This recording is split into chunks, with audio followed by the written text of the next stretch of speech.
అందుకే పాపం ఆ కుటుంబ సభ్యులు, శేషయ్య భార్య, శేషయ్య తల్లి, శేషయ్యకి సంబంధించినటువంటి బంధువులు, శేషయ్యకి సంబంధించినటువంటి సన్నిహితులు, శ్రేయోభిలాషులు అందరూ కన్నీరు మున్నీరే పరిస్థితి. నేను ఈరోజు చెప్తున్నా, ఎవరైతే పెట్టించారో, ఎవరైతే ఈ కేసుకు సంబంధించి అవినీతి అక్రమాలు జరిగాయని స్పష్టంగా చెప్తున్నాను, నేను మరలా చెప్తున్నా, వాళ్ళ మీద గనక చర్యలు తీసుకోలేకపోతే నేను నా పేరు మార్చుకోవడానికి సిద్ధపడతాను తప్ప రాజకీయాల్లో కొనసాగేటువంటి పరిస్థితి, రాజకీయాల్లో జీవితంలో ఒకవేళ వీళ్ళు చేసినటువంటి తప్పులు నేరాలకు సంబంధించి నేను నిన్న చెప్పినా మరలా చెప్తున్నా, ఎవడైతే ఈ అక్రమాలకి అవినీతికి పాల్పడ్డాడో నిద్ర లేచినప్పటి నుంచి దేవుణ్ణి పూజించుకోవాలి.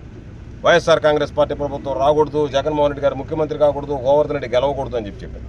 ఎందుకంటే వైఎస్ఆర్ కాంగ్రెస్ పార్టీ ప్రభుత్వం ఏర్పడి జగన్మోహన్ రెడ్డి ముఖ్యమంత్రి కాగానే ఇలా పాపాలన్నిటిని శాపాల్లాగా వెంటాడతాయి, ఒక్కరిని కూడా విడిచిపెట్టాం. అనుకుంటున్నాడేమో ఈ సిఐ, అనుకుంటున్నాడేమో ఈరోజు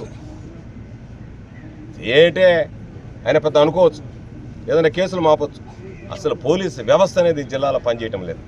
ఎందుకు చెప్తున్నాను ఈ మాట అంటే, నాకు సంబంధించి ఒక ఆడబిడ్డను అడ్డు పెట్టుకుని సోమిరెడ్డి లాంటి వ్యక్తి శేషయ్య మీద ఈరోజు నింద మోపాడు.